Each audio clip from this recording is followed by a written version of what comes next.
அஸ்ஸலாமு அலைக்கும் friends, welcome to my YouTube channel. உண்மையுமே நான் இன்றைக்கு கோந்திக்கிற ரெசிபிக்கு என்ன பேருன்னு எனக்குமே இன்னும் தெரியா.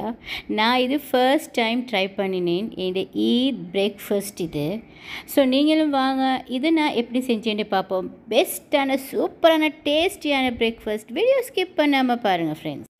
இதுக்கு எனக்கு ஒரு பீஃப் கறி ஒன்று தேவைப்பட்டுச்சு. ஸோ நான் பீஃப் கறியை செய்கிறதுக்கு 4 டேபிள் ஸ்பூன் ஆயில் ஆட் பண்ணி கொள்கிறேன்.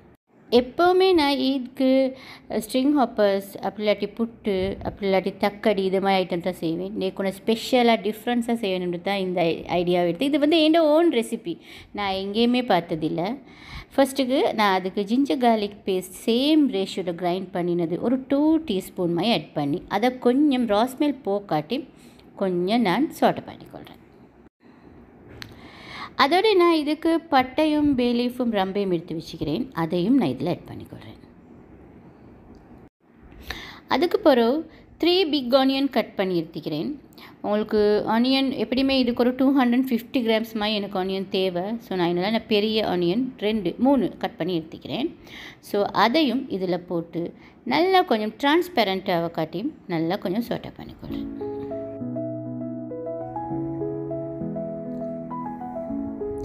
அதுக்கு பிறகு நான் இதுக்கு க்ரீன் சில்லி 2 கட் பண்ணி வச்சுக்கிறேன். அதையும் ஆட் பண்ணிக்கொள்கிறேன்.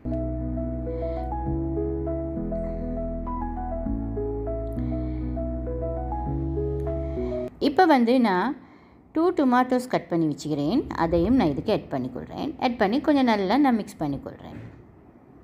எல்லாம் கொஞ்சம் நான் ஆயிலில் சாட்டே பண்ணிக்கொள்ளணும்.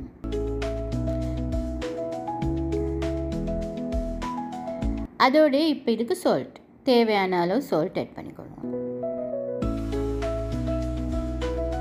சால்ட் ஆட் பண்ணிவிட்டு டர்மரிக் ஒரு 1/2 டீஸ்பூன் மாதிரி ஆட் பண்ணிக்கொள்வோம். இப்போ இதுக்கு இன்னொரு மிக்சிங் ஒன்று கொடுத்துட்டு அப்படியே க்ளோஸ் பண்ணி ஒரு 2-3 மினிட்ஸ் மைக் லைட்டை கொஞ்சம் வதங்க விடணும். க்ளோஸ் பண்ணி வச்சுட்டு எடுத்தால் இந்த லெவலில் வதங்கிக்கும். இந்த டொமாட்டோ எல்லாம் நல்லா மசிஞ்சிக்கும். அந்த அளவுக்கு வதங்கினா ஓகே. நான் வந்து இதுக்கு பீஃப் வந்து 500 கிராம்ஸ் எடுத்து அது ஒரு நார்மல் பீஸ்க்கு கட் பண்ணி எடுத்துக்கிறேன். மிச்சம் பெருசும் இல்லாமல் மிச்சம் சின்னதும் இல்லாமல் ஒரு அளவாக கட் பண்ணி எடுத்துக்கிறேன். அதை நான் இதுக்கு ஆட் பண்ணிக்கொள்கிறேன். இதுக்கு தனி பீஃப் தான் வேணும், முள் இல்லாத தனி பீஃப். ஸோ இப்போ நான் வந்து இதை நல்லா மிக்ஸ் பண்ணிக்கொள்கிறேன்.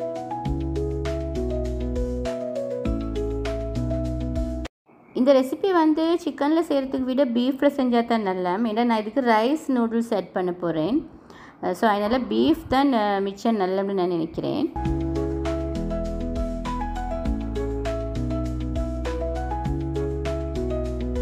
இதை நல்லா மிக்ஸ் பண்ணிவிட்டு திரும்ப நாங்கள் இதை க்ளோஸ் பண்ணி எந்த விதமான வாட்டரும் ஆட் பண்ணாமல் அப்படியே நல்லா இதிலே நல்லா வதங்கொட்டி எடுத்தால் இப்படி தான் நீக்கும். நான் இப்போ வாட்டர் மிக்ஸ் பண்ணவே இல்லை. அதில் இருக்கிற அந்த ஆனியனில் இருக்கிற வாட்டர், பீஃபில் இருக்கிற வாட்டர் எல்லாம் அதில் அப்படியே லீக்காகவே ஈக்குது. இப்போ நான் இதுக்கு 1.5 டீஸ்பூன் பெப்பர் பவுடர் ஆட் பண்ணிக்கொள்கிறேன். இது பெப்பர் ஃப்ளேவர்டில் வரே தான், சில்லி ஃப்ளேவர்டு இல்லை இதுக்கு. அடுத்தது கொரியண்டர் பவுடர் ஒரு 3 டேபிள் ஸ்பூன் மாதிரி ஆட் பண்ணிக்கொள்கிறேன். அடுத்தது சில்லி பவுடர் அந்த ஃப்ளேவர்டுக்காக வந்து கலருக்காக வேண்டி லைட்டாக ஒரு 1/2 டீஸ்பூன். அடுத்தது கியூமின் பவுடர் 1 டீஸ்பூன். இது எல்லாத்தையுமே ஆட் பண்ணி நல்லா மிக்ஸ் பண்ணிக்கொள்ளணும்.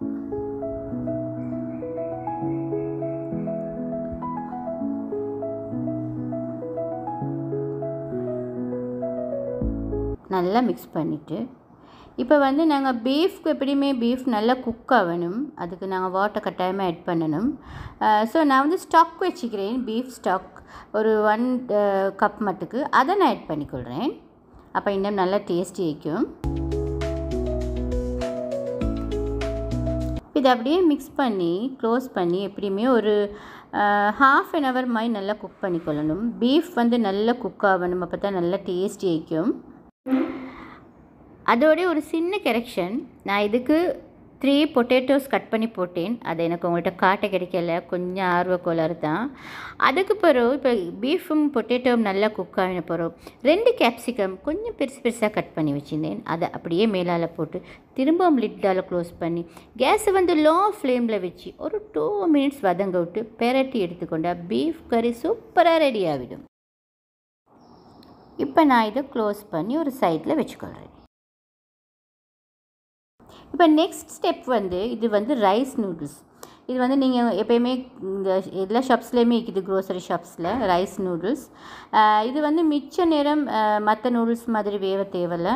நல்லா ரைஸ் குக்கரில் இல்லாட்டி ஸ்டீமரில் நல்லா இந்த தண்ணியை நல்லாவே பாயில் ஆக விட்டுக்கொள்ளணும்.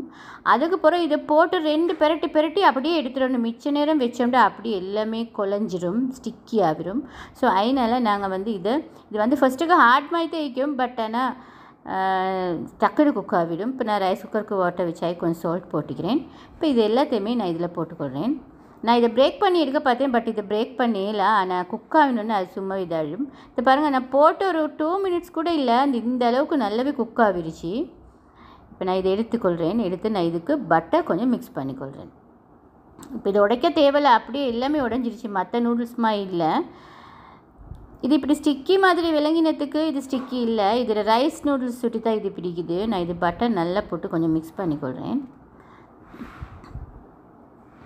அதுக்கு பிறகு நான் ஒரு பெரிய பேன் ஒன்று எடுத்து அதுக்கு ஃபுல்லாக பட்டர் அப்ளை பண்ணிக்கொள்ள போகிறேன். அப்ளை பண்ணிவிட்டு இப்போ நான் பட்டர் மிக்ஸ் பண்ணி வச்ச நூடுல்ஸ் இருக்குது, அதில் ஹாஃப் நூடுல்ஸை அப்படியே நான் இதுக்கு போட்டுக்கொள்கிறேன். இந்த பேனுக்கு போட்டு இது நல்ல எல்லா பக்கமும் ஈக்குவலாக மாற மாதிரிக்கு ஒரு ஸ்பூன் எடுத்து நல்லா கொஞ்சம் கொஞ்சம் அமைச்சு விட்டுக்கொள்கிறேன்.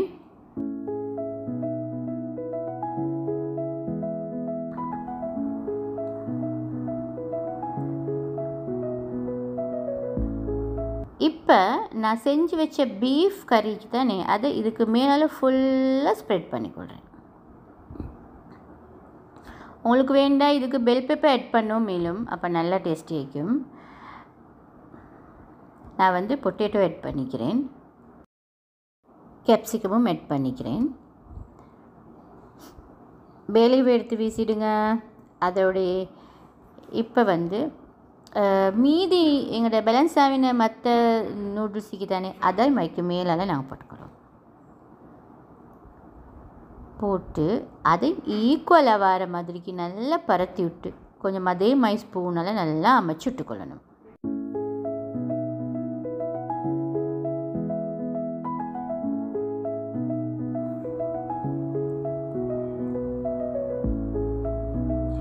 எல்லா பக்கத்துக்குமே நல்லா ஸ்ப்ரெட் பண்ணி விட்டுட்டா சரி.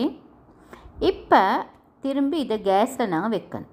வச்சு நல்லாவே ஃப்ளேமை நல்லாவே லோவாக வச்சு எப்படியும் ஒரு 15 மினிட்ஸ் மாதிரி வச்சுக்கோங்க. பயப்படவே தேவையில்லை, அந்த அளவுக்கு ஒன்றும் தீயாது. நல்லாவே கேஸை லோ ஃப்ளேமில் வச்சுக்கோங்க. நல்லாவே க்ளோஸ் பண்ணி ஒரு 15 மினிட்ஸ் மாதிரி அப்படியே இருக்கட்டும். அது 15 மினிட்ஸுக்கு பிறகு ஒரு பெரிய சவான் எடுத்து அதில் இதை நாங்கள் போட்டுக்கொள்ளணும். டேஸ்டியான சூப்பரான சாப்பாடு உண்டு. நீங்களும் செஞ்சு பாருங்கள். செஞ்சு பார்த்துட்டு சாப்பிட்டு பார்த்துட்டு எனக்கு கமெண்ட்டில் ஷேர் பண்ணிங்க எப்படி இருந்துச்சுன்னு. இது நானாகவே கண்டுபிடிச்ச ஒரு டிஷ் உண்டு. இது நான் உங்களுக்கு போஸ்ட் பண்ணக்குள்ளே ஈத் முடிஞ்சு 4 days ஆகிடுச்சு. எங்கள் வீட்டில் எல்லாம் நல்லா என்ஜாய் பண்ணி சாப்பிட்டாங்க. நீங்களும் இதே மாதிரி செஞ்சு பாருங்கள். இந்த வீடியோ பிடிச்சிருந்தால் லைக் பண்ணுங்கள், கட்டாயமாக உங்களோட ஃப்ரெண்ட்ஸோட ஷேர் பண்ணிக்கோங்க. இதே மாதிரி இன்ட்ரெஸ்டிங்கான புதிய புதிய கண்டுபிடிப்பு நம்பிக்கை நான் உங்களுக்கு கொண்டாந்து காட்டுறேன். இதில் நான் உங்களுக்கு ஒரு பொறுப்பு தரேன். நீங்கள் வந்து இந்த டிஷ்ஷுக்கு ஒரு நல்ல பேர் ஒன்று வச்சு எனக்கு அதை கமெண்ட்டில் ஷேர் பண்ணுங்கள். பாய் ஃப்ரெண்ட்ஸ், அஸ்ஸலாமு அலைக்கும். ஈத் முபாரக். எல்லாம் இந்த ஈதை ஹாப்பியாக கொண்டாடுங்க.